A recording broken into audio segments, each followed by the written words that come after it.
The ruh is its own kind of intellect. The brain is its own kind of intellect. And we understand that because we all have a brain and we've been using it in school or been forced to use it. So we use it all the time. And business people have to use it, doctors have to use it, lawyers have to use it. Everybody has to use their brain all the time to do these things.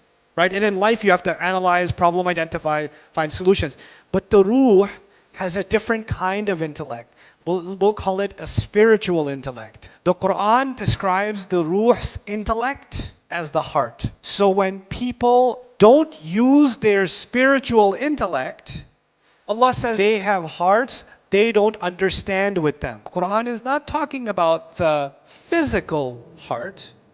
It's talking about the spiritual intellect. And what word did Allah give to the spiritual intellect? Qalb. He gave it the meaning, the qalb.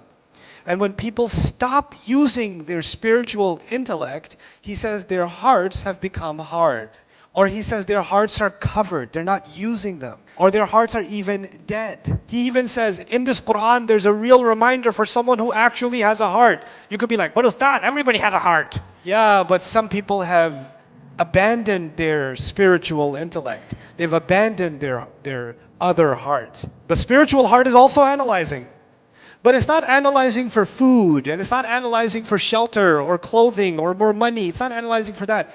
It's analyzing to fill some other kind of void. Because the physical body gets hungry, the physical body gets thirsty, the physical body wants to preserve itself, safety.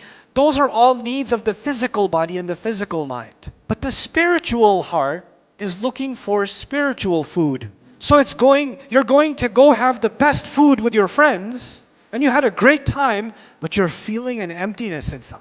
And that's because your spiritual intellect is analyzing and saying, I didn't find what I was looking for. And then I'm going to go somewhere else and find it. And then I'm going to try to find it somewhere else and find it somewhere else.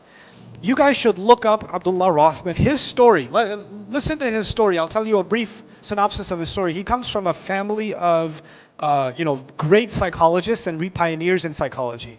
And he became interested in the question of what is the soul. He just became interested in that question. What is it? And he's a white guy.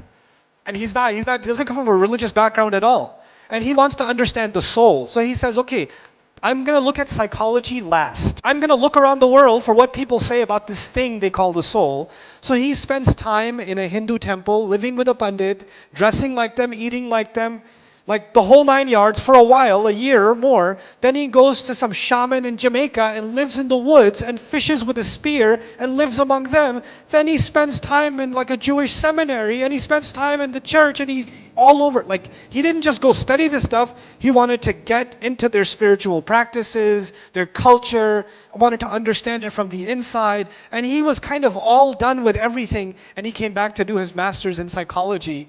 And somebody asked him, did you do Islamic psychology? Did you look at the Islamic spirituality? He goes, really? Islam? And he started looking into it. And he says, this is it. And he took Shahada. And he's head of the Islamic psychology program at Cambridge Islamic College.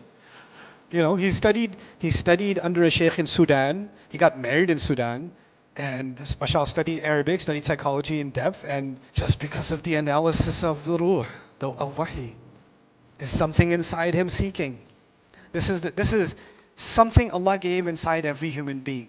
Some people are able to silence it more than others. Right? But it's inside.